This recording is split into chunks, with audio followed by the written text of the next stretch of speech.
Back in 2018, the biggest active underwater eruption ever happened, at least the one that we could officially record. Scientists followed earthquakes that struck the area in the western Indian Ocean off Madagascar. Between 2018 and 2021, over 11,000 earthquakes struck a small island called Mayan between Madagascar and Mozambique. The strongest one had a magnitude of 5.9. Until then, this area had been pretty peaceful. There had only been 2 earthquakes recorded over 50 years.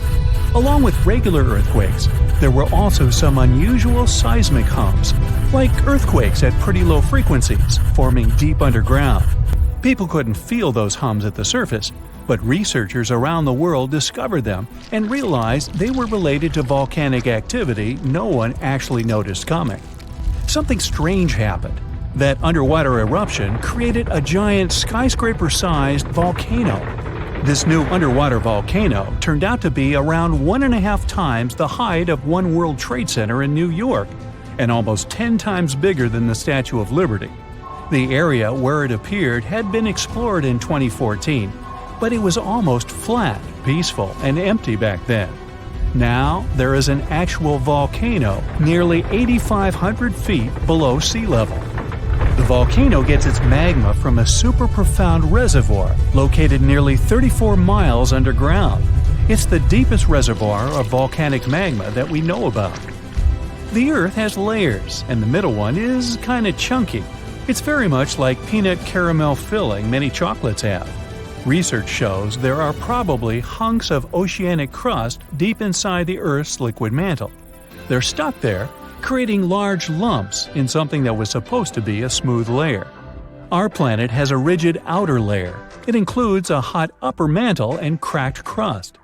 The hot mantle moves and churns all the time, making the crust at the surface move too.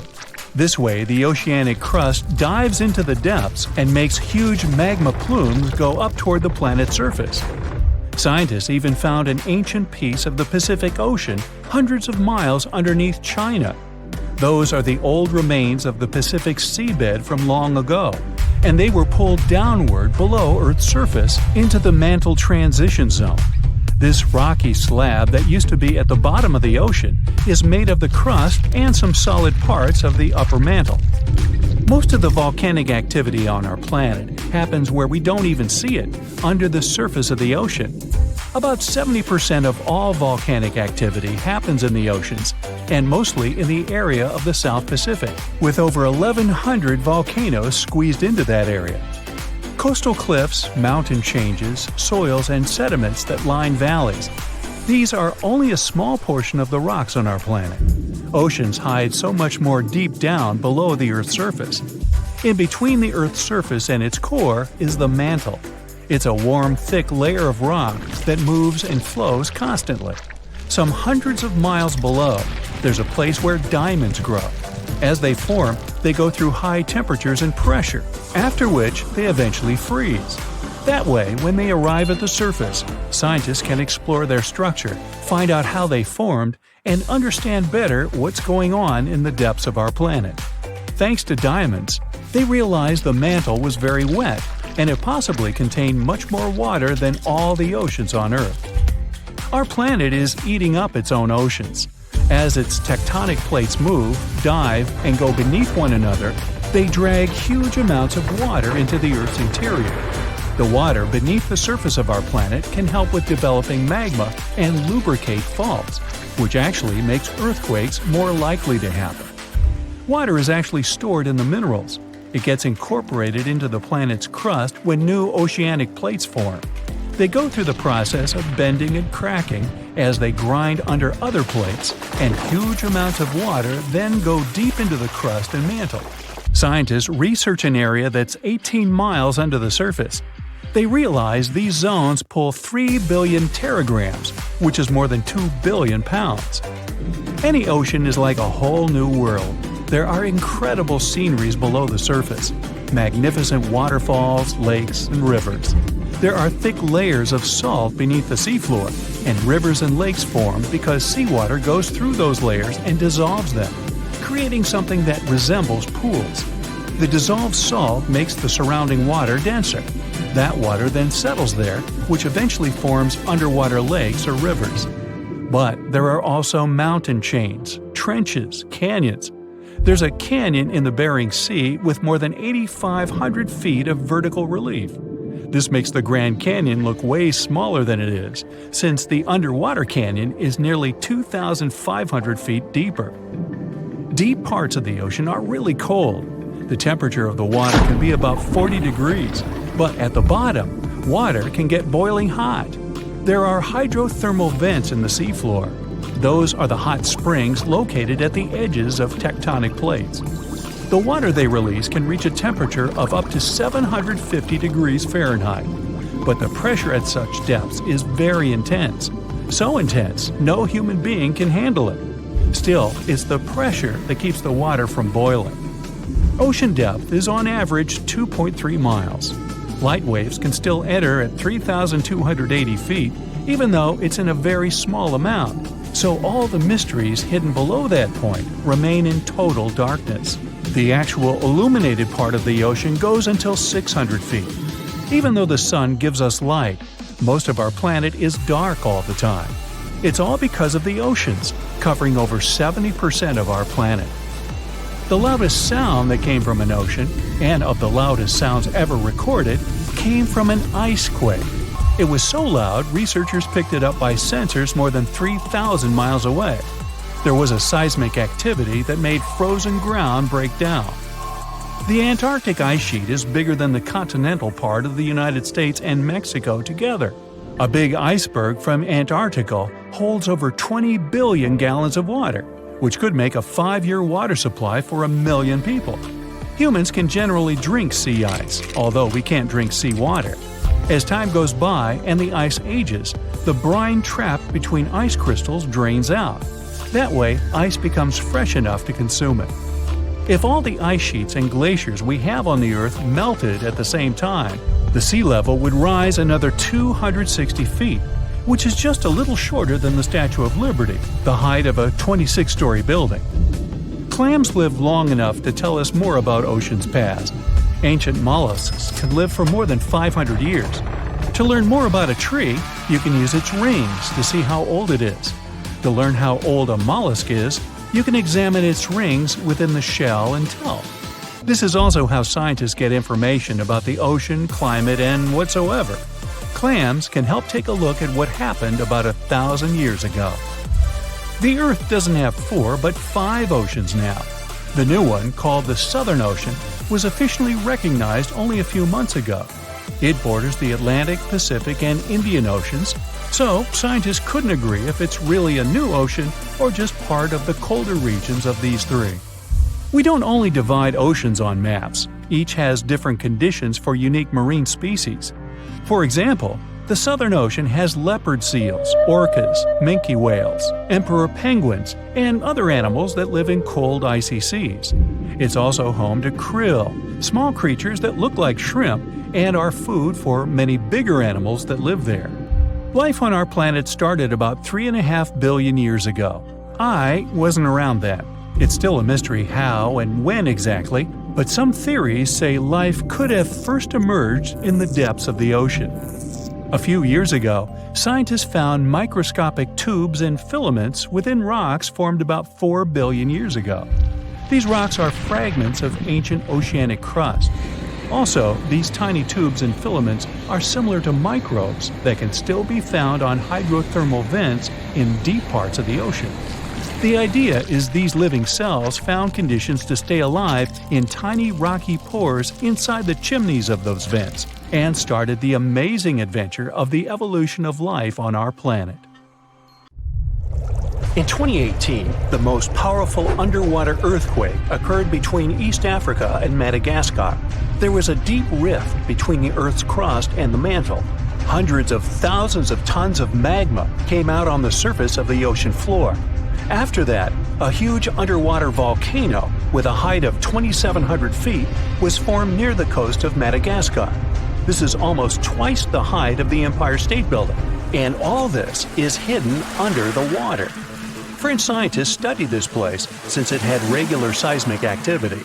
When the geologists went on an expedition to the coast of Madagascar, they discovered this giant underwater rock, which was not here until recently. With the help of geological equipment, they discovered the earthquake happened deeper than usual, below the Earth's crust. Geologists created a special observatory to monitor the situation at this site in real time.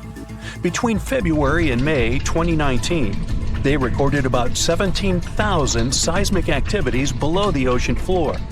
Scientists had never recorded such deep earthquakes. This suggests that there are reservoirs and drainage systems inside our planet through which magma flows. It's like the veins and vessels of a living organism. The volume of lava the volcano spews at this place can be compared with the volcanic eruptions in the hottest spots of Earth. Perhaps this is one of the most catastrophic, but at the same time, beautiful events in nature over the past few years. To understand what can be beautiful about this, let's first figure out what an underwater volcano is and how it works. Inside our planet, there are incandescent liquid metals and molten rocks containing almost all the chemical elements from the periodic table. All this hot substance is called magma, which constantly flows in the planet's bowels. Anyway, magma is lighter than the surrounding Earth's crust, so it always tries to break out upwards. Fortunately, the surface of our planet is strong enough and doesn't allow magma to splash out. But sometimes it happens, and here's why. The Earth's crust consists of many solid parts, tectonic plates. These plates collide with each other because of movement. Imagine a massive picture of puzzles. Each detail of this puzzle is a tectonic plate, and they all are constantly moving. Sometimes one puzzle gets unhooked from another. When this happens, magma immediately spills out of the resulting gap. And these places of faults with flowing magma we call volcanoes. When such a volcano erupts, a new geology begins. A splash of magma shakes the ocean floor. Lava and ash erupt from the inside of our planet. It causes a release of destructive energy of incredible power. But thanks to the water, such a catastrophe can go unnoticed. More than 70% of the seismic activity associated with volcanoes occurs underwater, and almost no one notices it. But inside the water, there's a total mess. Lava heats the water and destroys the seabed. The ocean in this area boils, and large air bubbles rise up. But the enormous pressure of hundreds of millions of gallons of water suppresses the volcano's destructive power. Molten rocks of the Earth's crust are pressed against the seabed. The ocean blocks the consequences of the disaster, but sometimes the eruption gets to the surface. Such a case occurred in 2012. Vast pieces of pumice the size of a van began to float up in the southeastern Pacific Ocean. There were hundreds, even thousands of them. It was more like a group of unknown islands. Volcanic rocks scattered in the ocean over an area twice as large as New Zealand. Scientists used deep-sea sonar apparatus on the remote control to determine the full scale of the disaster. They studied the seabed for a long time and found 14 craters that released lava. The researchers saw that more than a third of the erupted volcanic material surfaced and scattered throughout the ocean. The rest was scattered along the bottom. It destroyed all marine life in the area. However, after the eruption of volcanoes, life is reborn like a phoenix from the ashes. Volcanic ash, lava, and soil around the volcano contain many useful elements and minerals. They nourish the soil and promote the development of microorganisms not only on land but also in water. That's why there's so much vegetation, flowers, and trees around volcanoes. And underwater volcanoes can eventually form natural islands. This is a long process, resulting from which a large piece of land comes out of the water. When magma goes out, the water immediately presses it to the seabed. The eruption can go on for a long time. The released magma raises the level of the seabed. After another 100, maybe 1,000 years, a new eruption begins. New magma flows lay a new layer on the surface of the previous one. Over millions of years, layer by layer, the volcano has been growing. It's slowly rising up because of constant eruptions. Some volcanoes may go out forever, and some continue to erupt. And then, one day, the level of volcanic rock reaches the surface in the form of a huge island. After many more years, the volcano may go out, and then life appears on the formed island. The destroyed seabed area is filled with animals, trees, flowers, and plants. These volcanic islands have unique ecosystems because they develop separately from all continents. Observing such islands helps scientists understand how life on Earth was born. There are hundreds of islands around the world that have appeared because of eruptions of underwater volcanoes. You can find them in Hawaii, Indonesia, and Iceland. Many of them are inhabited by people. They build villages and small towns there. The ground on such islands is fertile. Fruits and vegetables grow there. The water is filled with fish. Such places may seem like paradise, but at the same time, it's dangerous to live there because the volcano may wake up. One of the most famous eruptions occurred on the island of Ogashima, south of Tokyo. People built a beautiful city right in the crater of an active volcano, and in May 1785, the eruption began. No one expected this to happen. At some point, thousands of birds rose and flew away from the island, and then the ground began to shake. A heavy, low sound came from beneath the underground depths. Thick smoke escaped from the top of the green volcano. The mountain threw dirt, large rocks, and red-hot pieces of magma into the sky. The disaster lasted several weeks. People managed to evacuate, and then there was a long recovery. Locals rebuilt the houses and brought the city back. Almost 250 years have passed since that moment, and during this time, the volcano has never woken up. Despite the risk of a new eruption, people continue to live there. The population is growing since this place resembles paradise, and no one wants to leave it. There are thermal springs, dense jungles with rich soil, and many fish. Meteorological and seismological services constantly monitor the volcano's activity.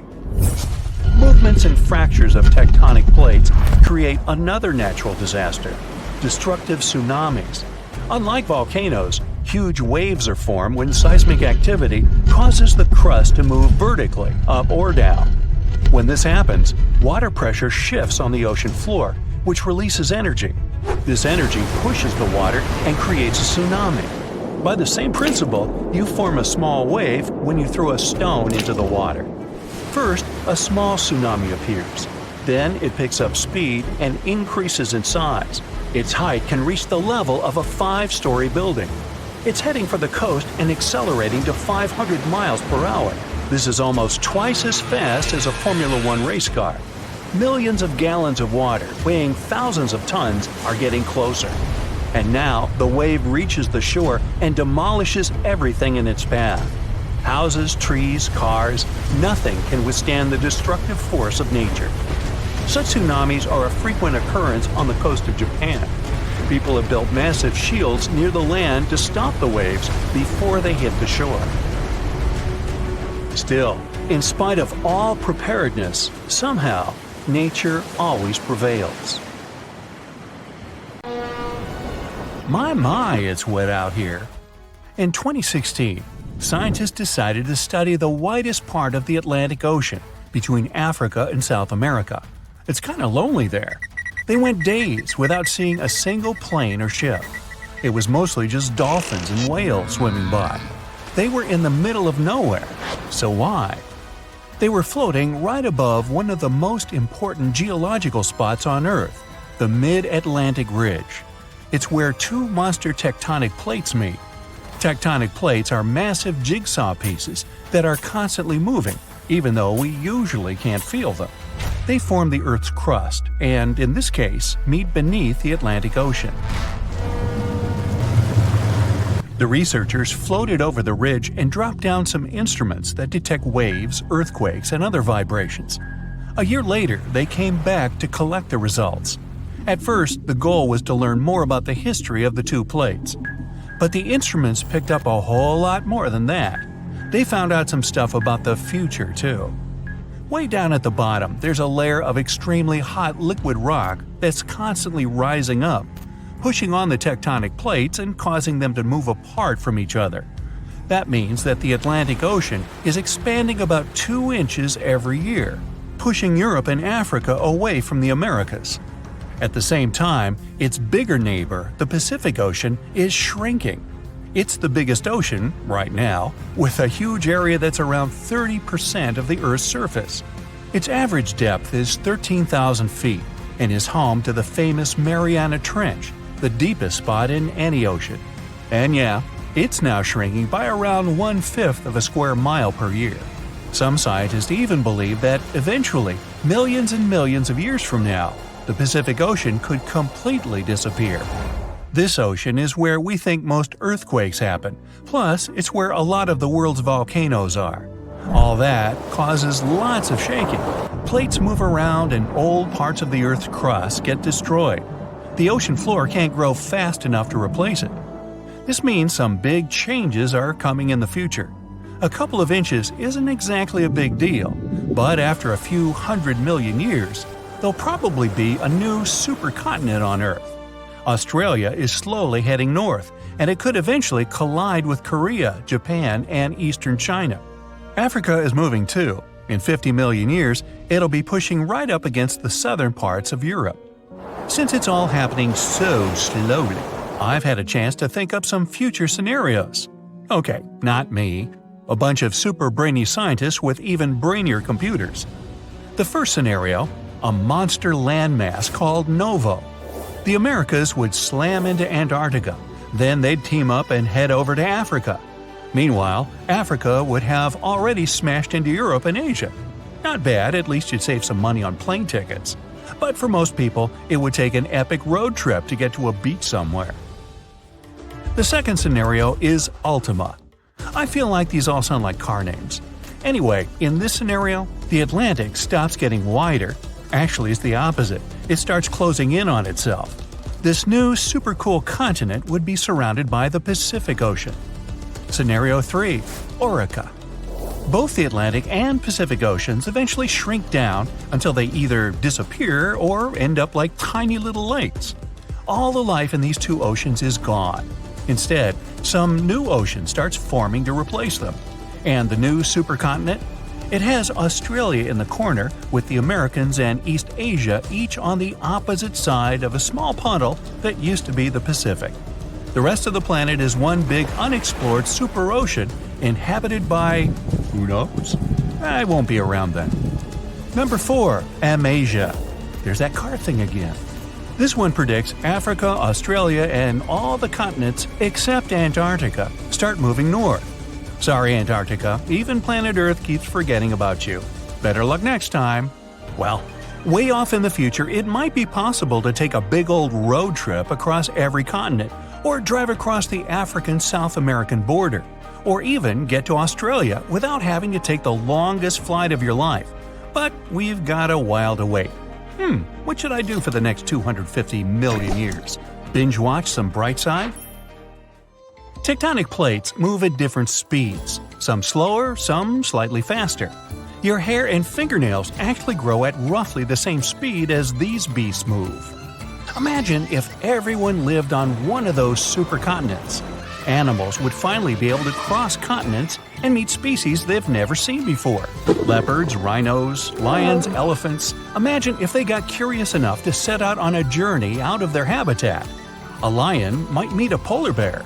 Kangaroos could finally leave the land down under, and birds that migrate to warmer places would have to totally reorganize their travel schedules. Who knows what the climate would be like?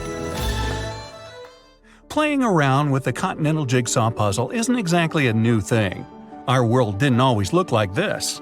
300 million years ago, our planet didn't have 7 continents. It had only one, a supercontinent called Pangaea. Pangaea was surrounded by only one ocean. Over time, it slowly started falling apart.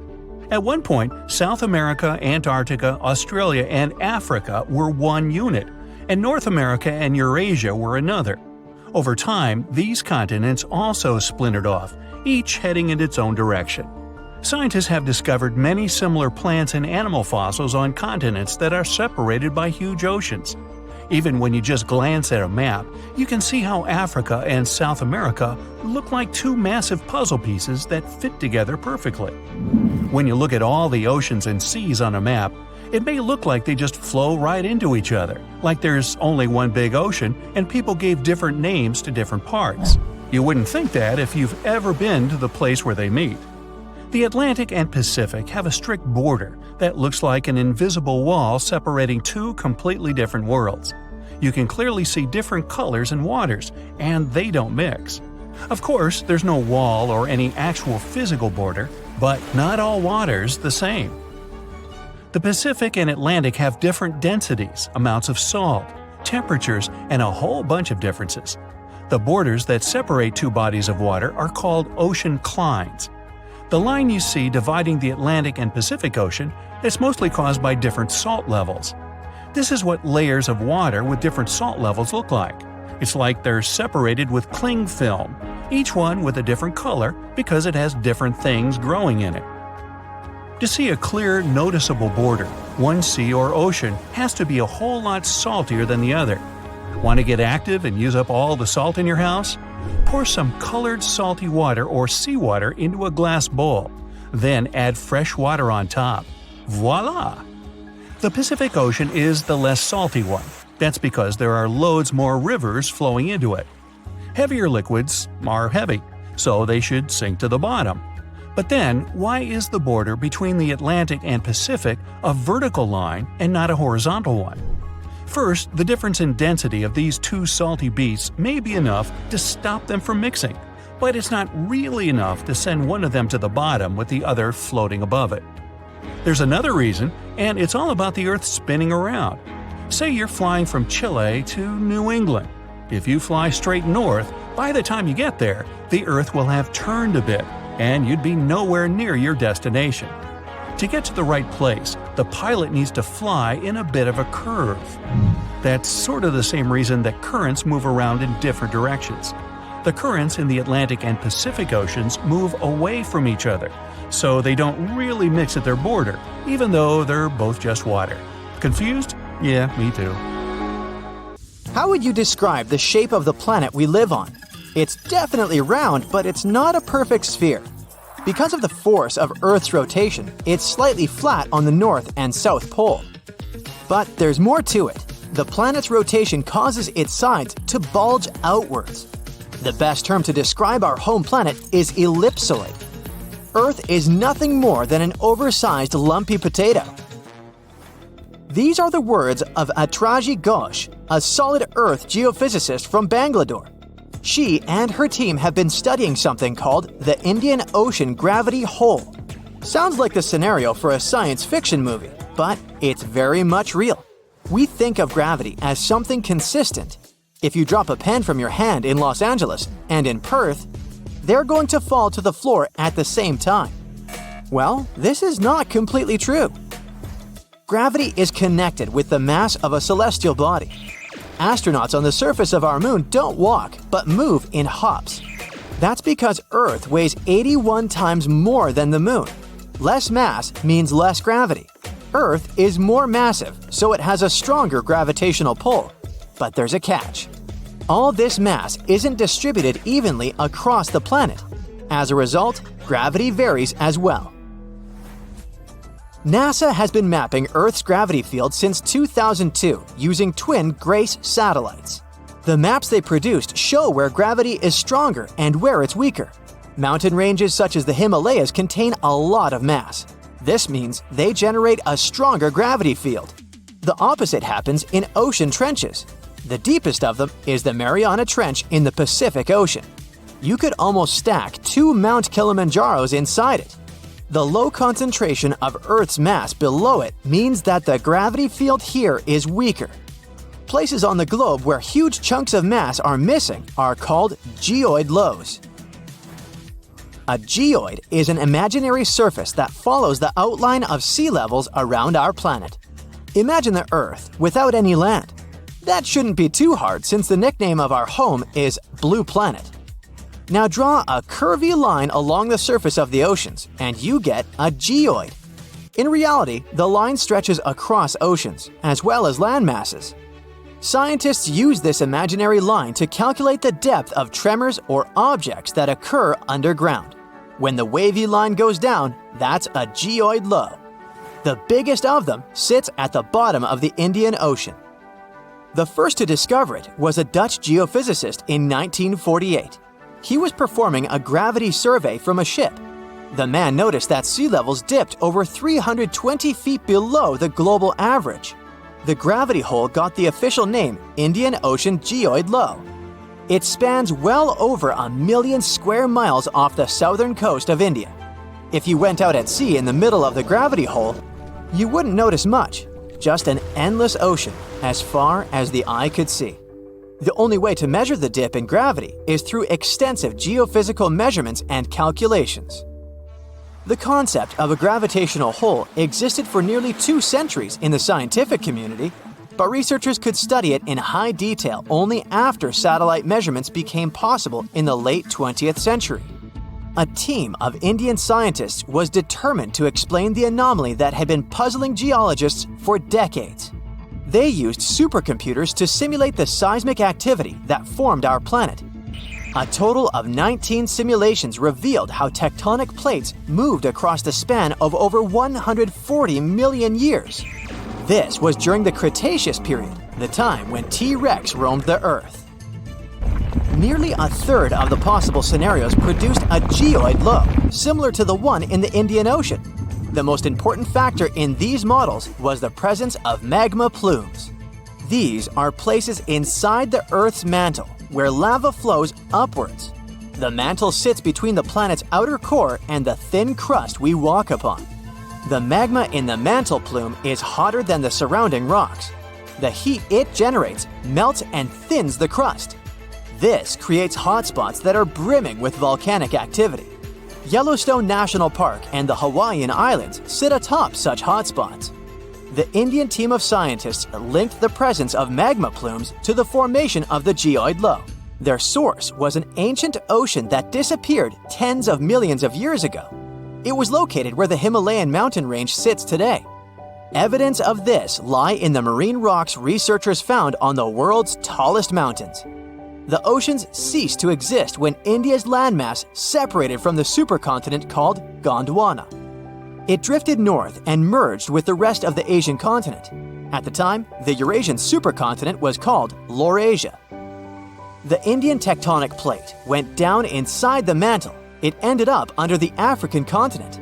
This landmass contained a lot of crystallized material, which was quite dense. When the sinking plate of the former ocean reached it, plumes of magma spilled out. As a result, low-density materials ended up closer to Earth's surface.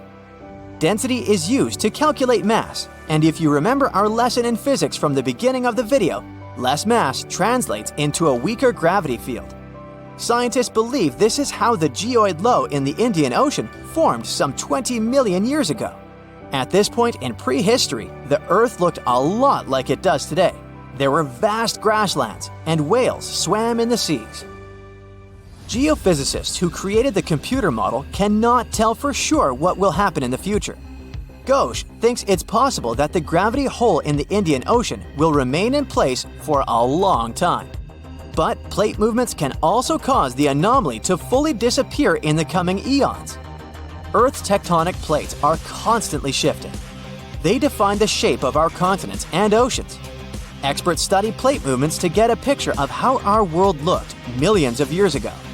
However, telling Earth's geologic future is much more complex.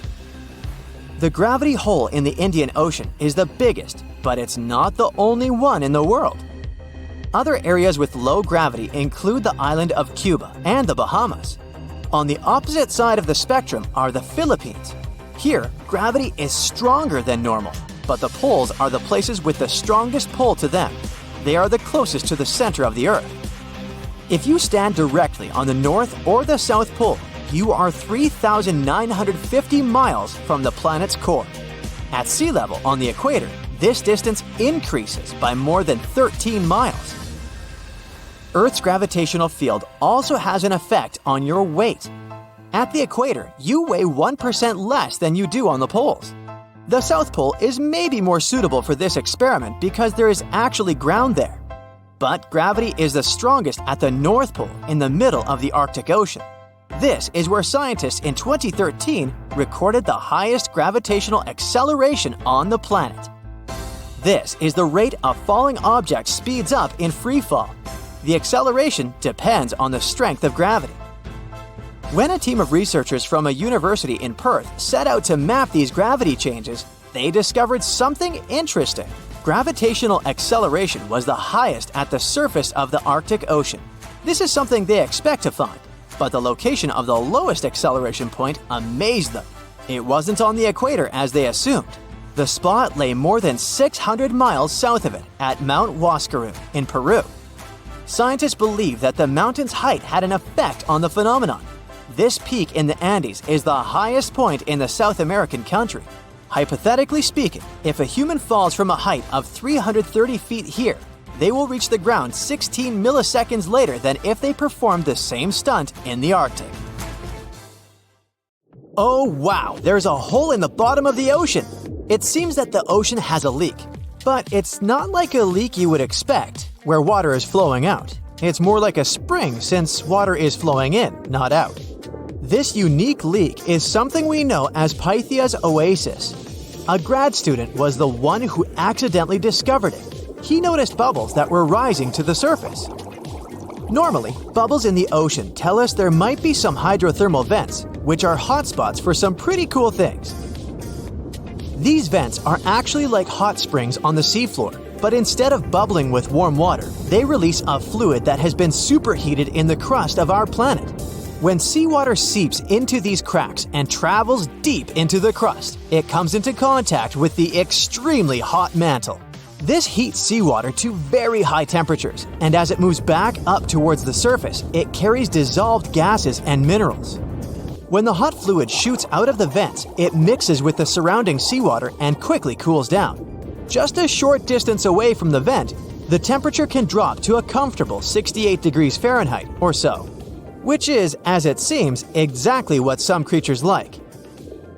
And there are some real weirdos living down there in the darkness, like ghostly fish, giant red-tipped tube worms, and a unique type of shrimp with eyes on their back.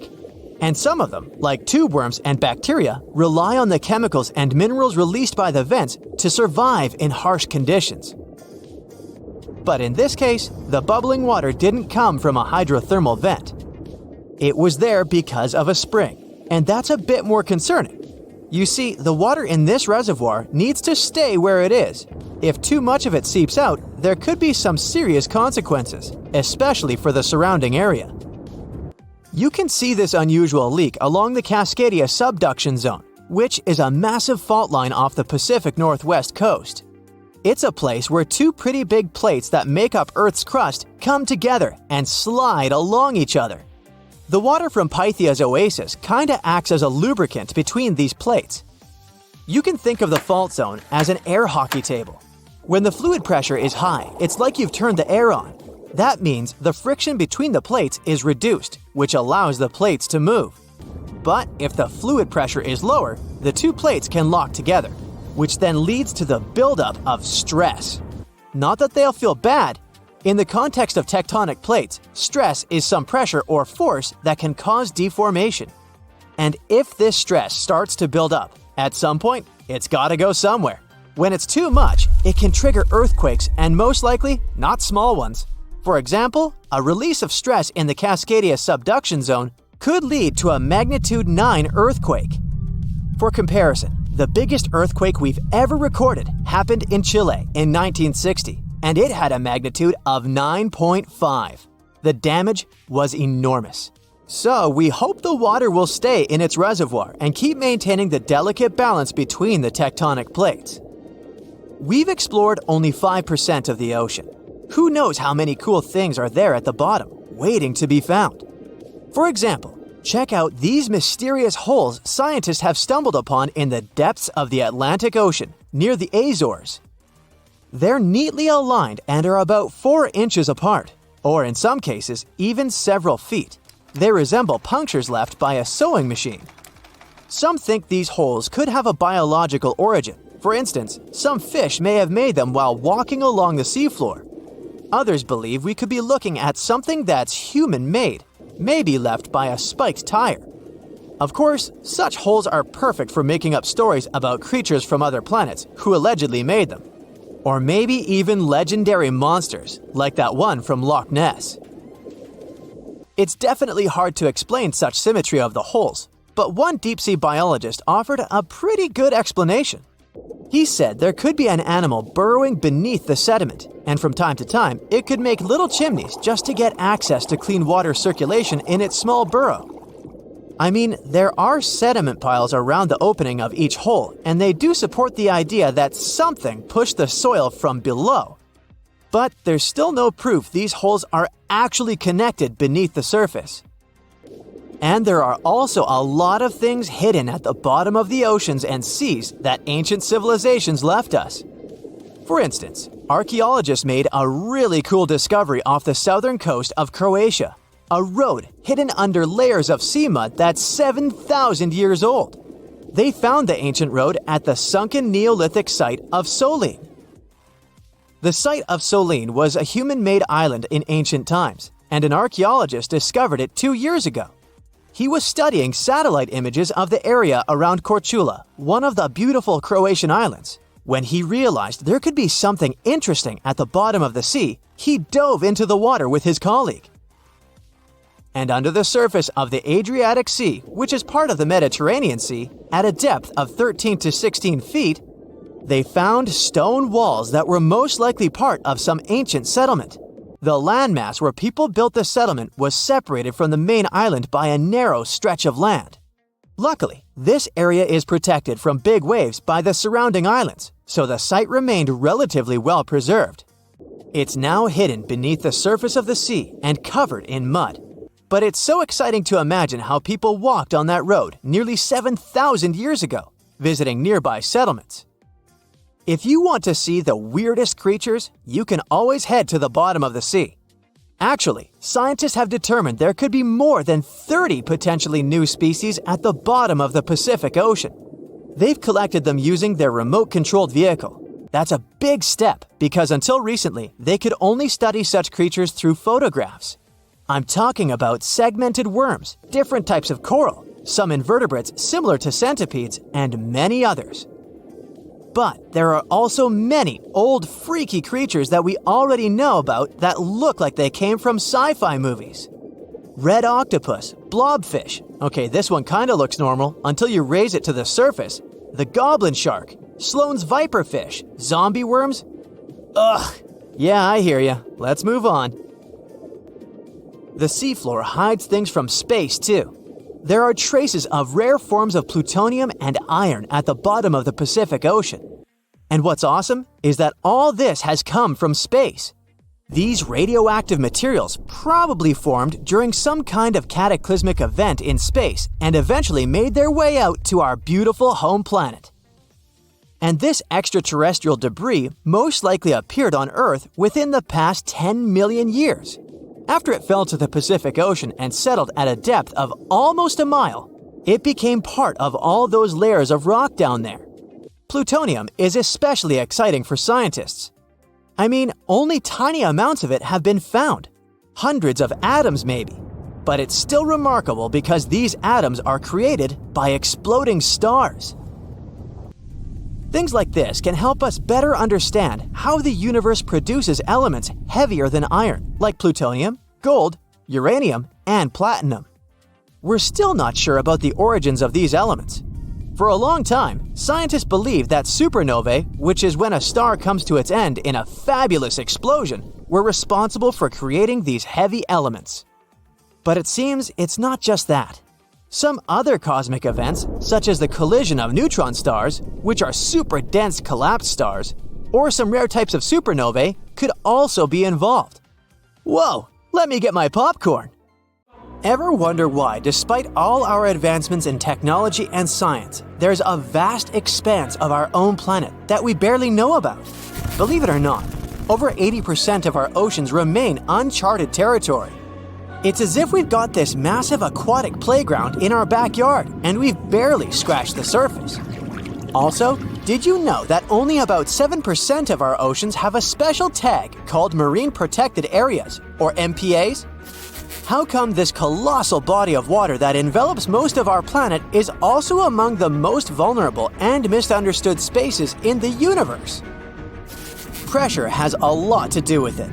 Our deep ocean is a beast of a place with no visibility, freezing temperatures, and pressure that's so intense that in certain areas it would make you feel like you're having the weight of 50 jumbo jets on your body. No wonder we're having an easier time sending people into space than to the bottom of the ocean. The deeper you go into the waters, the more pressure piles up. But let's not forget we have tech on our side, right? Scientists now use these cool satellite technologies that track the color of the ocean to check how much phytoplankton is there, for example. Why is this important, you might ask?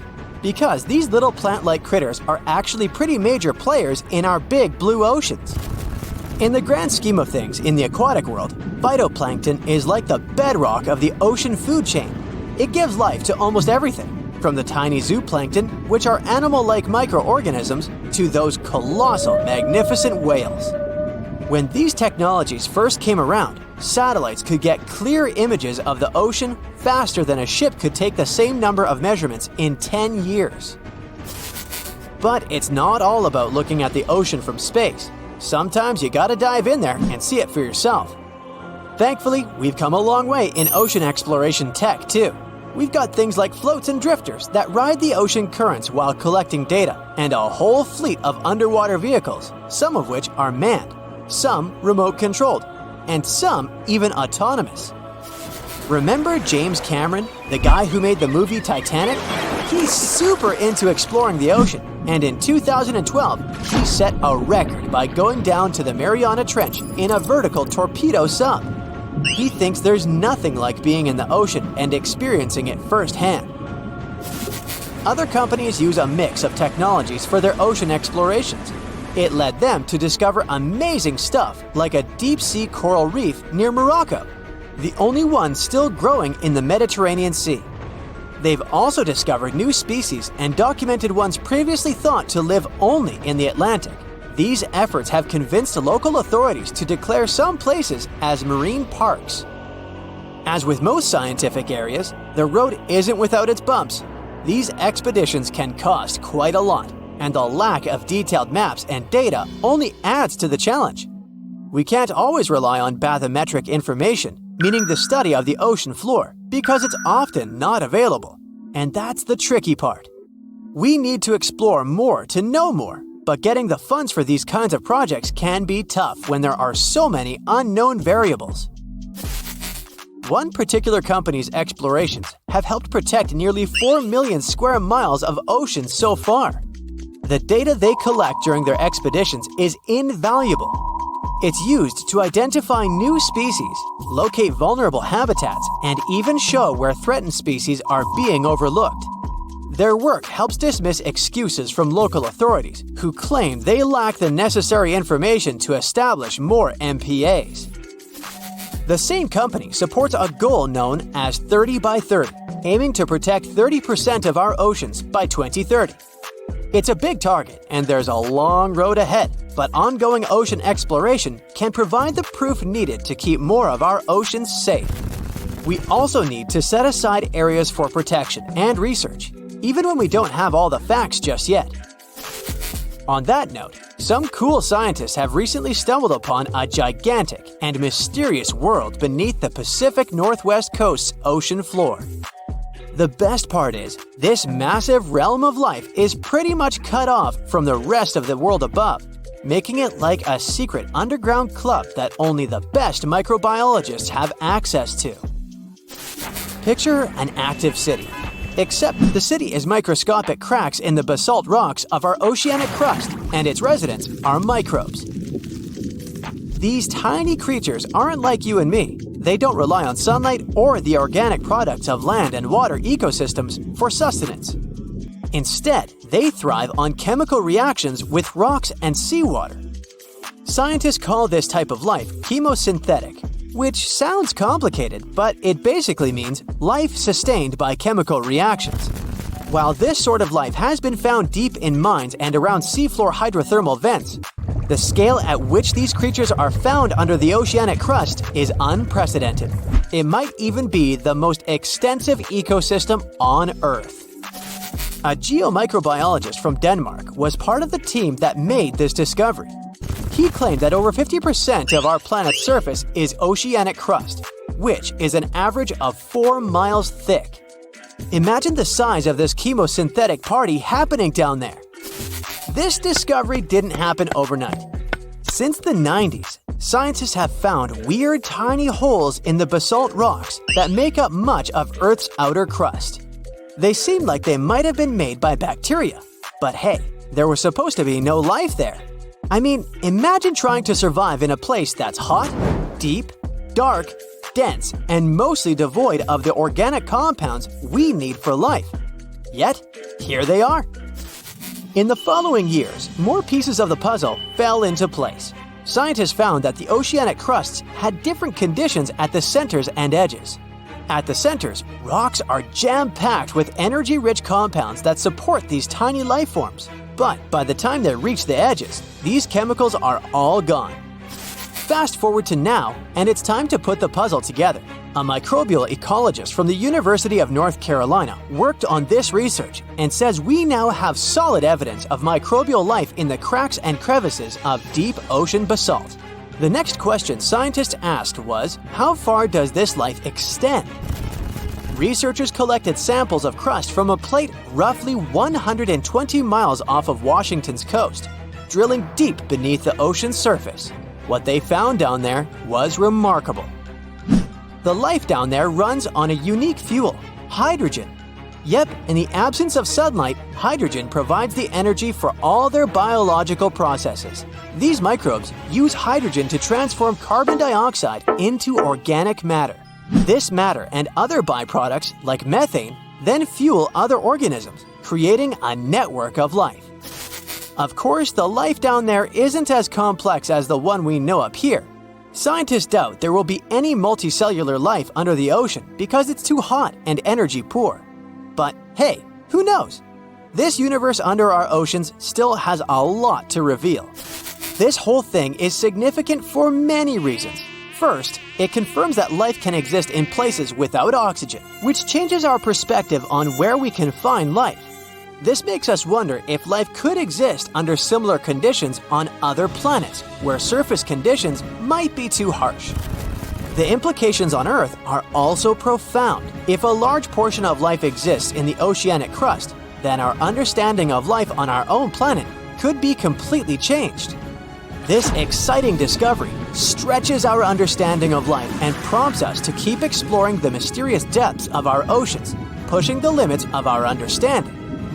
NASA is also in on the whole deep sea exploration project. Why? Shouldn't they be preoccupied with outer space? Because they're hoping to find hints about what the oceans on other planets might look like. NASA specialists are really hopeful that by unearthing underwater secrets, we can solve some of the big questions about space. Plus, they're testing some nifty equipment for future journeys across our solar system.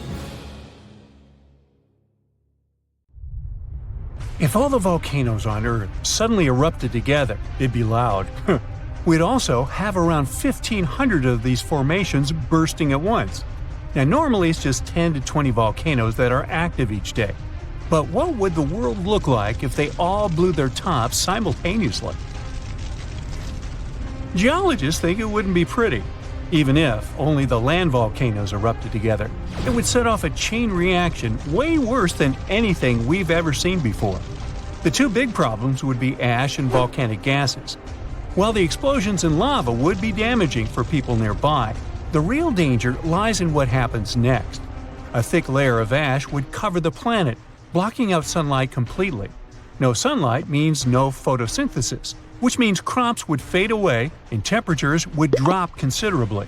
And all this ash cloud could remain in our atmosphere for up to 10 years. Now, ash aside, there's also acid rain to worry about. Volcanic gases like hydrochloric acid and sulfur dioxide would mix with the atmosphere and fall back down as acid rain. This type of weather would harm the groundwater and ocean surfaces. Even if humans would find a way to survive up to this point, we'd have no corals and no other sea creatures around. Scientists have seen similar events in Earth's history at a smaller scale. Big volcanic eruptions have been linked to mass extinctions. When Mount Pinatubo erupted in 1991, it cooled parts of the world for 2 years. But the extra carbon dioxide from these eruptions could also heat the planet, the same way we turn our stoves to broil for that extra crispy layer on our casserole. Geologists also mentioned that there's evidence in our atmosphere that stuff like this may have happened in the distant past. During the Cretaceous period, carbon dioxide levels were way higher than today, which made it difficult for marine life to thrive. Who would survive all this?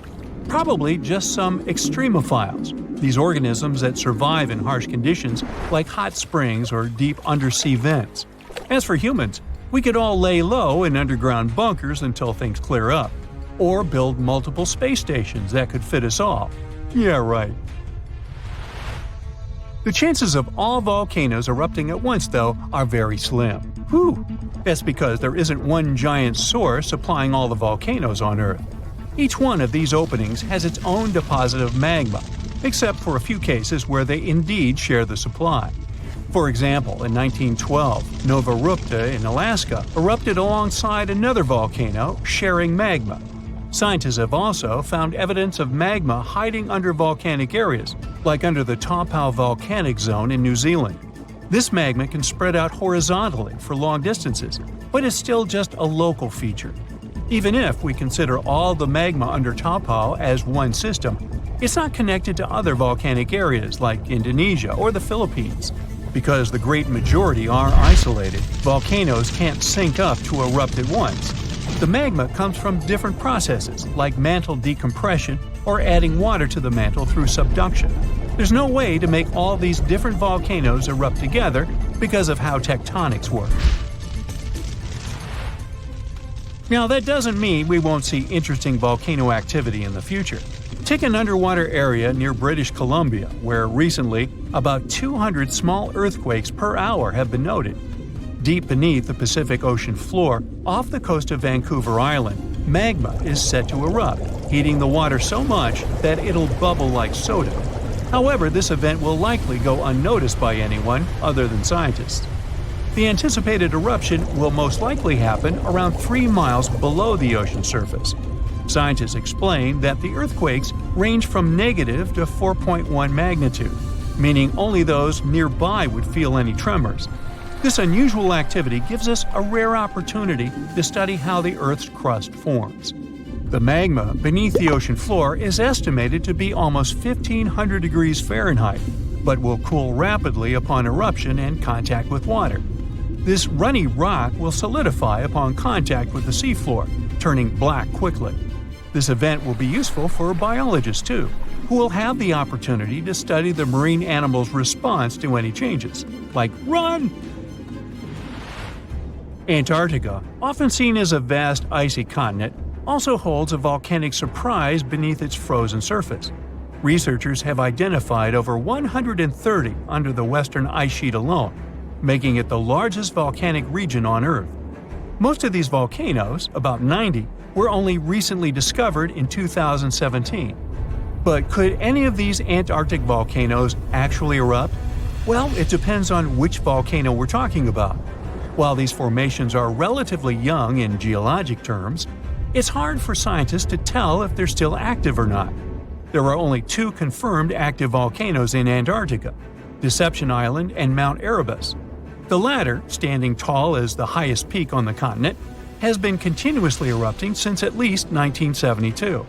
It's known for emitting gas and steam, and sometimes even throwing out rocks in what are called strombolian eruptions. One of its most notable features is a persistent lava lake in its crater, a rare phenomenon due to specific conditions needed to keep the surface molten. For instance, it's fueled by a steady supply of magma from deep within the Earth's mantle. This continuous inflow of molten rock provides the material for the lava lake to exist. It also features low ambient temperatures. Despite its location in Antarctica, Erebus has relatively mild temperatures in its summit region because of the heat generated by the volcanic activity. This allows the lava lake to remain liquid rather than freezing over. Deception Island, another active volcano, last erupted in the 70s. While it's currently not showing signs of imminent eruption, it's being monitored closely for any concerning activity. Apart from these two being confirmed to be active, Antarctica is dotted with fumaroles, openings in the Earth's crust that release gases and vapors. Sometimes these fumaroles can create icy towers reaching heights of 10 feet. What we should focus on is maybe supervolcanoes. They're this type that has the potential to produce the most massive and destructive eruptions. Unlike the typical one, which has a single vent, supervolcanoes have a vast magma chamber beneath the surface, spanning tens or even hundreds of miles in diameter. Their eruptions can have catastrophic effects on the surrounding area and even impact global climate patterns because of the amounts of ash and gases they spill out into the atmosphere. One famous supervolcano is the Yellowstone one, which some say is gearing up for another eruption. It has the capacity to unleash a colossal eruption, spewing over 240 cubic miles of material. As much as we'd like to predict its behavior, volcanoes don't stick to a calendar. On the contrary, eruptions simply happen when there's enough magma beneath the surface. There also needs to be enough pressure for the magma to travel upwards. As far as we can measure, these conditions are not currently met at Yellowstone. Sure, many volcanoes operate on a cyclical pattern, but that doesn't mean Yellowstone is overdue. In fact, Yellowstone has had just 3 major eruptions over the past 2.1 million years. Also, the term supervolcano refers to the formation's size, not necessarily how fussy it is. Yellowstone's monitoring is extensive, tracking seismicity, ground deformation, thermal emissions, gas, water chemistry, and surface changes. Signs of an eruption would include thousands of earthquakes over a short period. We'd also see deformation on the ground and weird gas emissions ahead of time. Stable as it might look like for now, the consequences of it having a major eruption could look ugly. Ash dispersion could blanket a 500-mile radius, potentially disrupting Midwest agriculture and clogging waterways. Ash and gas emissions into the stratosphere could induce global climatic effects, making our planet colder for several years. And yes, we've seen some research that it shows there's more liquid molten rock under the Yellowstone volcano than scientists believe. But that doesn't translate to imminent danger. Our planet's biggest and meanest supervolcanoes are waking up. When they erupt, you'll surely notice it, even if you live thousands of miles away from the epicenter. Scientists are worried we might not have enough time to prepare and deal with the consequences of a supereruption. There's some volcanic activity close to the Italian city of Naples. And no, it has nothing to do with the famous Mount Vesuvius, but with another volcano. This one is harder to see as it doesn't have a tall peak like Vesuvius. But don't let this bad guy trick you. It could be way more dangerous than its giant neighbor. It does have a huge crater that's about 8 miles wide. This volcano is called Campi Flegrei, and it's actually one of the largest volcanoes in Europe, sitting under the town of Pasquale. So, Campi Flegrei erupted 39,000 years ago with a bang so massive it spread ash across the whole Mediterranean region. It also caused the temperature to drop by over 16 degrees Fahrenheit across Eastern Europe. It was the biggest volcanic eruption in Europe in 200,000 years. Since then, Campi Flegrei has had smaller eruptions, and the last one happened in 1538. Now the area is full of small craters, hot springs, and bubbling pools, and they're all proof that this volcano is still very much alive and brewing something. Since the early 2000s, the ground in the giant crater and the town nearby have been slowly rising by about 1 to 1.5 inches every year. There were at least 150 earthquakes that shook this supervolcano lately. In May 2024, there was a 4.4 magnitude in the area, the biggest in the last 40 years. Residents had to leave their homes and camp outside, fearing there would be more earthquakes. No one knows how Campi Flegrei is going to behave in the following months or years, but the authorities are organizing evacuation exercises to prepare the population just in case. The Italian volcano looks like an innocent kitten compared to the real giants like Yellowstone. For a volcano to deserve the title of a super one, it must be able to produce catastrophic-scale eruptions and eject huge amounts of magma, ash, and volcanic gases. The Yellowstone Giant meets these criteria. Even though it moves from time to time, the Yellowstone supervolcano hasn't erupted for 640,000 years.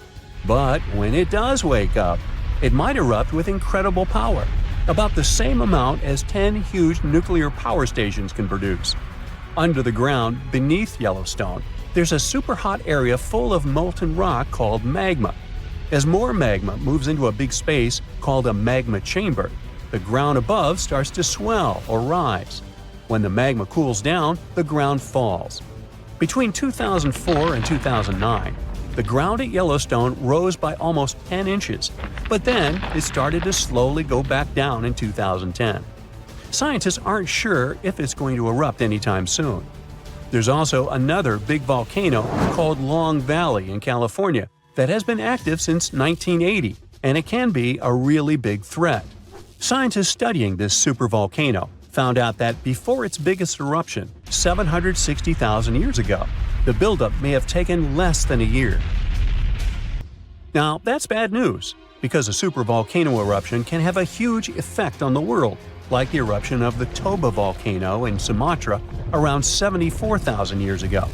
It became the biggest volcanic eruption the Earth had seen in 28 million years. It covered parts of Indonesia, India, and the Indian Ocean with a thick layer of volcanic debris, almost like a 6-inch blanket. The amount of rock it spewed out was like stacking nearly 3 million Empire State Buildings. The giant crater it left behind can still be seen from space. All the ash and gases shot up into the air and blocked some of the sunlight. It caused a volcanic winter that lasted about 6 to 10 years. Some scientists think this eruption might have even affected early humans. Around the time Toba erupted, the human population took a sharp dip, and there were far fewer people. Some say this is why all modern humans come from a small group of survivors. According to the Toba catastrophe theory, most early humans in Europe and Asia didn't survive the cold and harsh climate after the eruption, but a lucky group lived through all that in Africa. Not all scientists agree with this idea, and some archaeological and climate records show a different story. Another volcano that changed the world in a big way was Mount Tambora in 1815. The next year went down in history as the year without a summer. It was cold and rainy, and there was snow and frost even in the middle of summer, especially in Europe and North America. This happened because the volcano sent out a lot of sulfur dioxide into the sky, which spread all over the world and made the planet colder. When Tambora erupted, it caused huge tsunamis that smashed homes and took the lives of around 10,000 people. Afterward, about 80,000 more people passed away because of the consequences the eruption had caused in the world. The cold weather ruined crops, so food became really expensive. And because horses were the main way people traveled, the cost of oats that they ate went way up too. Some people even think this led to the invention of the bicycle in 1817, as a new way to get around. The eruption made the Earth colder for about 3 years. Now, even though the Tambora eruption was so powerful, Krakatoa, another volcano in Indonesia, stole the show when it erupted in 1883. It was just easier to spread information about it through telegrams and photos. Its final blast was the loudest recorded sound in history, and people could hear it on 10% of the entire Earth's surface. The eruption started a tsunami, with waves about half as tall as the Statue of Liberty. Now, if we only had 12 months to prepare for a supervolcano eruption, it would be really hard to store enough food and get ready. But don't panic just yet. Supervolcano eruptions are very rare, and the last one happened 26,500 years ago in New Zealand. Scientists think that a super eruption happens once every 100,000 years on average. But the sad part here is that the Earth doesn't follow a perfect timeline. There could be clusters of super eruptions with shorter gaps between them and then longer quiet periods. Since there have already been 2 super eruptions in the last 100,000 years, there's always a chance one could happen again sooner than we expect. Plus, although there are places like Yellowstone and Long Valley where we expect volcanoes to erupt, there are less obvious possible hotspots. In Chile, There's a volcano called Laguna del Maule that has erupted in the past and left behind a huge crater. Over the last 20 years, the ground there has been swelling really fast, rising up to almost 1 foot a year. Some people are worried that this could be a sign of a big eruption coming. But scientists say there's not enough magma yet to cause a super eruption. In Bolivia, the Jutarancu volcano is also acting up. It's part of a group of volcanoes that have caused super eruptions in the past. Since the 1960s, the ground around Jutarancu has been lifting, but the last eruption was 250,000 years ago. Even though the magma might be rising, it's not enough to worry about just yet. The chances of a super eruption happening during our lifetime are 1 in 1,400, which is pretty low, so you don't need to worry too much. But just like someone wins the lottery every week with very small chances, a super eruption could happen sometime in the future, and when it does, we'll need to be prepared. Imagine standing in the middle of Europe 40,000 years ago. The landscape is rough, cold, and unforgiving. Fast food is scarce, and there's no internet. Suddenly, from out of the woods steps a figure, stocky, strong, and with a face that is quite unusual. This human looks similar to us, but something about them is different. Their brow is heavy, their nose is broad, and their body seems to be built to fight nature itself. Well, congrats! You've just met a Neanderthal. You might have thought that Neanderthals were basically ancient humans, but that's not really true. We come from the same genus called Homo, but we, all modern humans, belong to one same species called Homo sapiens. However, there used to be lots of human species before, and Homo neanderthalensis was just one of them. And they actually were kind of cooler than us. So what in the world has happened to them? Neanderthals lived for a long time, for about 360,000 years, across Europe and parts of Asia. 40,000 years ago, the place we now call southern Italy was sitting on top of a huge disaster, a massive supervolcano called Campi Flegrei. This big boy is huge, about 9 miles wide. That's about 10 to 20 minutes in a car to get across it all. But there were no cars then, remember? At the time, it was quiet for a while, but one day, suddenly, it blew in what became one of the biggest volcanic eruptions Europe had seen in 200,000 years. The catastrophe was so crazy that ash, gases, and debris altered the climate across the entire continent. What comes next is usually called a volcanic winter. Average temperatures drop, the sky gets darker, and life becomes even harsher than it already is. The eruption, known as the Campanian Ingumbrite, caused Europe to cool by as much as 7 degrees Fahrenheit. Doesn't sound like much? Well, the drop of even 1 degree would cause winters to become harsher, causing horrible snowfall, rains, and floods. Crops would struggle to grow, leading to food shortages. The weather would go wild, too, with storms and droughts. Kind of like now. Except multiply this by 7. Events like these caused some huge chaos in modern times. You can imagine what it did to the Neanderthals. But in reality, a simple volcanic eruption shouldn't destroy an entire species, right? Well, yes. The truth is, the Neanderthals were already hanging by a thread back then, and all because of us. They've been in a tough spot for a while. They lived in places that are now parts of Europe, Western Asia, and the Middle East. Modern humans, us Homo sapiens, entered Europe and were giving them some serious competition for food and shelter.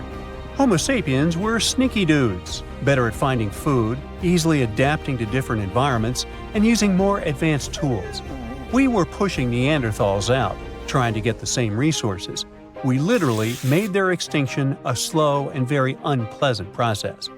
So, while the volcano definitely made things worse, it wasn't their only problem, and they didn't completely disappear after the eruption. Some of them hung on in isolated places, like Gibraltar, for another 12,000 years. That's because it's likely most of the severe cooling actually happened farther east, away from where the Neanderthals were trying to survive, and it didn't hit their homes as hard as we thought. In fact, the eruption may have even helped them, at least for a while. Some scientists say that the volcanic fallout might have slowed down modern humans' expansion into Neanderthal territory and gave the poor fellas a little more time to survive. So, the Campi Flegrei eruption was a nasty event, but it only delayed the inevitable. Campi Flegrei is a wild card. It's also known as the Fields of Fire. The air itself there is thick with legend. The Greeks and Romans believed this volcano was the gateway to the underworld. Even an ancient Roman poet, Virgil, mentioned this in his famous story, the Aeneid. The hero Aeneas must descend into the underworld, and this place is exactly where he starts. Back in the day, this landscape was full of Roman villas, spas, and fish ponds. The elite had the time of their lives there. What they didn't know, though, was that they were standing on treacherous ground that could go crazy at any moment. The Campi Flegrei is not your typical volcano.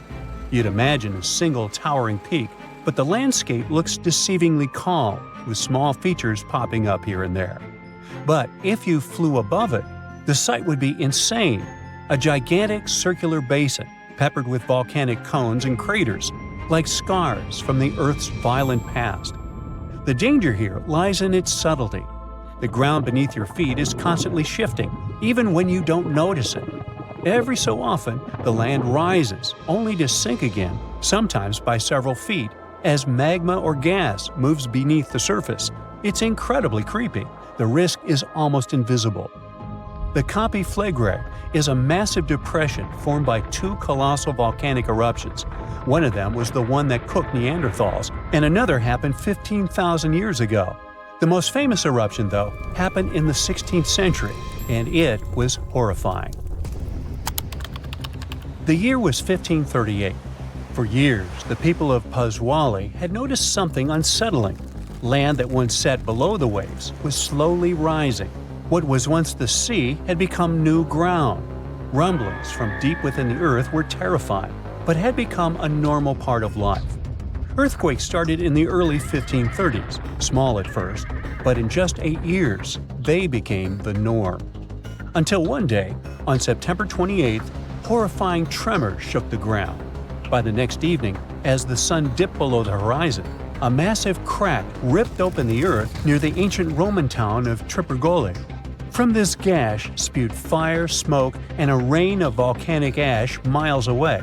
It was thick and muddy, likely mixed with underground water. The ground trembled as hot pumice rock was thrown high into the air. And then a new mountain began to rise from the land. This was the birth of what we now call Monte Nuovo. Eventually, things seemed to calm down, as if the earth was catching its breath. For days, things seemed quiet. Locals relaxed a bit.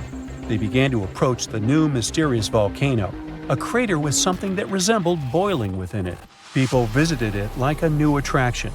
But then, just days later, the disaster struck again. At night, without warning, a new mountain went wild. A blast from the southern flank hurled scoria, chunks of jagged volcanic rock, into the air. This one was fatal for 24 people. The debris found afterwards was huge and coarse.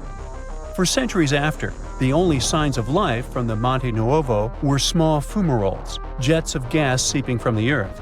But then, even those faded away. Now it's just a lush green cone, a pretty sleeping giant. But the ground near Naples, Italy, is still alive. The Campi Flegrei sits quietly for now, but it might not be for long. It's showing signs it might be waking up again. This supervolcano looks like a hellish landscape, with its boiling mud pits, geysers, and steam vents. Romans and medieval Christians once believed it was a gateway to the underworld, and who can blame them? What's spooky is that recently scientists detected unusual activity under the surface. In 2012, Italian authorities raised the alert level on the volcano from green to yellow, meaning that it needs close monitoring. There are certain changes that usually happen before an eruption. The magma below starts releasing gases, which could weaken the rock above, eventually triggering a disaster. Unfortunately, no one can predict exactly when or if it will erupt. But if it does, the consequences could range from a minor inconvenience for locals to a global catastrophe.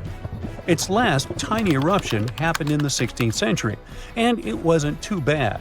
But if history repeats itself, like it was with Neanderthals, we're all cooked. An eruption like that could lead to global cooling, crop failures, and widespread famine. Right now, a group of scientists is trying to get a clearer picture of what's happening beneath the surface. The Campi Flegrei Deep Drilling Project is working to drill a 10,000-foot borehole, hoping to check out the magma chamber up close. But at least for now, the supervolcano remains quiet, and let's hope it stays that way. Ever wonder why, despite all our advancements in technology and science, there's a vast expanse of our own planet that we barely know about? Believe it or not, over 80% of our oceans remain uncharted territory. It's as if we've got this massive aquatic playground in our backyard, and we've barely scratched the surface. Also, did you know that only about 7% of our oceans have a special tag called Marine Protected Areas, or MPAs? How come this colossal body of water that envelops most of our planet is also among the most vulnerable and misunderstood spaces in the universe? Pressure has a lot to do with it. Our deep ocean is a beast of a place with no visibility, freezing temperatures, and pressure that's so intense that in certain areas it would make you feel like you're having the weight of 50 jumbo jets on your body. No wonder we're having an easier time sending people into space than to the bottom of the ocean. The deeper you go into the waters, the more pressure piles up. But let's not forget we have tech on our side, right? Scientists now use these cool satellite technologies that track the color of the ocean to check how much phytoplankton is there, for example. Why is this important, you might ask? Because these little plant-like critters are actually pretty major players in our big blue oceans. In the grand scheme of things in the aquatic world, phytoplankton is like the bedrock of the ocean food chain. It gives life to almost everything, from the tiny zooplankton, which are animal-like microorganisms, to those colossal, magnificent whales. When these technologies first came around, satellites could get clear images of the ocean faster than a ship could take the same number of measurements in 10 years. But it's not all about looking at the ocean from space. Sometimes you gotta dive in there and see it for yourself. Thankfully, we've come a long way in ocean exploration tech too. We've got things like floats and drifters that ride the ocean currents while collecting data, and a whole fleet of underwater vehicles, some of which are manned, some remote-controlled, and some even autonomous. Remember James Cameron, the guy who made the movie Titanic? He's super into exploring the ocean, and in 2012, he set a record by going down to the Mariana Trench in a vertical torpedo sub. He thinks there's nothing like being in the ocean and experiencing it firsthand. Other companies use a mix of technologies for their ocean explorations. It led them to discover amazing stuff like a deep-sea coral reef near Morocco, the only one still growing in the Mediterranean Sea. They've also discovered new species and documented ones previously thought to live only in the Atlantic. These efforts have convinced local authorities to declare some places as marine parks. As with most scientific areas, the road isn't without its bumps. These expeditions can cost quite a lot, and the lack of detailed maps and data only adds to the challenge. We can't always rely on bathymetric information, meaning the study of the ocean floor, because it's often not available. And that's the tricky part. We need to explore more to know more, but getting the funds for these kinds of projects can be tough when there are so many unknown variables. One particular company's explorations have helped protect nearly 4 million square miles of ocean so far. The data they collect during their expeditions is invaluable. It's used to identify new species, locate vulnerable habitats, and even show where threatened species are being overlooked. Their work helps dismiss excuses from local authorities who claim they lack the necessary information to establish more MPAs. The same company supports a goal known as 30 by 30, aiming to protect 30% of our oceans by 2030. It's a big target, and there's a long road ahead, but ongoing ocean exploration can provide the proof needed to keep more of our oceans safe. We also need to set aside areas for protection and research, even when we don't have all the facts just yet. On that note, Some cool scientists have recently stumbled upon a gigantic and mysterious world beneath the Pacific Northwest coast's ocean floor. The best part is, this massive realm of life is pretty much cut off from the rest of the world above, making it like a secret underground club that only the best microbiologists have access to. Picture an active city, except the city is microscopic cracks in the basalt rocks of our oceanic crust, and its residents are microbes. These tiny creatures aren't like you and me. They don't rely on sunlight or the organic products of land and water ecosystems for sustenance. Instead, they thrive on chemical reactions with rocks and seawater. Scientists call this type of life chemosynthetic, which sounds complicated, but it basically means life sustained by chemical reactions. While this sort of life has been found deep in mines and around seafloor hydrothermal vents, the scale at which these creatures are found under the oceanic crust is unprecedented. It might even be the most extensive ecosystem on Earth. A geomicrobiologist from Denmark was part of the team that made this discovery. He claimed that over 50% of our planet's surface is oceanic crust, which is an average of 4 miles thick. Imagine the size of this chemosynthetic party happening down there. This discovery didn't happen overnight. Since the 90s, scientists have found weird tiny holes in the basalt rocks that make up much of Earth's outer crust. They seem like they might have been made by bacteria, but hey, there was supposed to be no life there. I mean, imagine trying to survive in a place that's hot, deep, dark, dense, and mostly devoid of the organic compounds we need for life. Yet, here they are. In the following years, more pieces of the puzzle fell into place. Scientists found that the oceanic crusts had different conditions at the centers and edges. At the centers, rocks are jam-packed with energy-rich compounds that support these tiny life forms. But by the time they reach the edges, these chemicals are all gone. Fast forward to now, and it's time to put the puzzle together. A microbial ecologist from the University of North Carolina worked on this research and says we now have solid evidence of microbial life in the cracks and crevices of deep ocean basalt. The next question scientists asked was, how far does this life extend?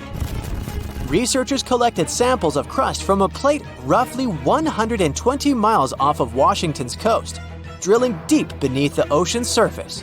What they found down there was remarkable.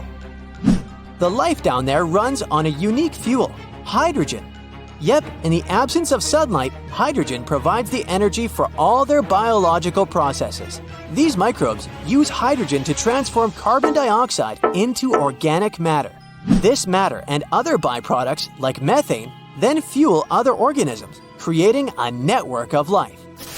Of course, the life down there isn't as complex as the one we know up here. Scientists doubt there will be any multicellular life under the ocean because it's too hot and energy poor. But hey, who knows? This universe under our oceans still has a lot to reveal. This whole thing is significant for many reasons. First, it confirms that life can exist in places without oxygen, which changes our perspective on where we can find life.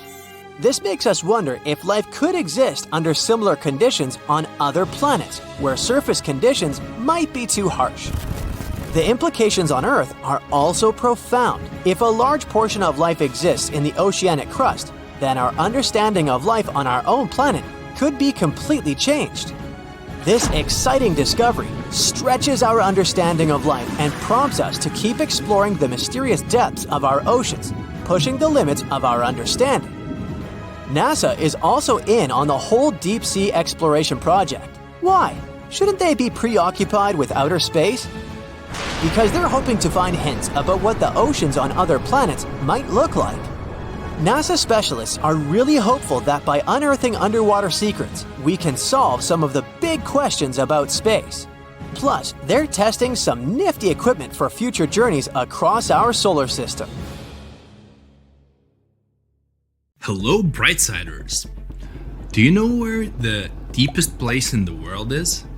I think it's in the Pacific Ocean, near the Philippines and Papua New Guinea. It's the famous Mariana Trench.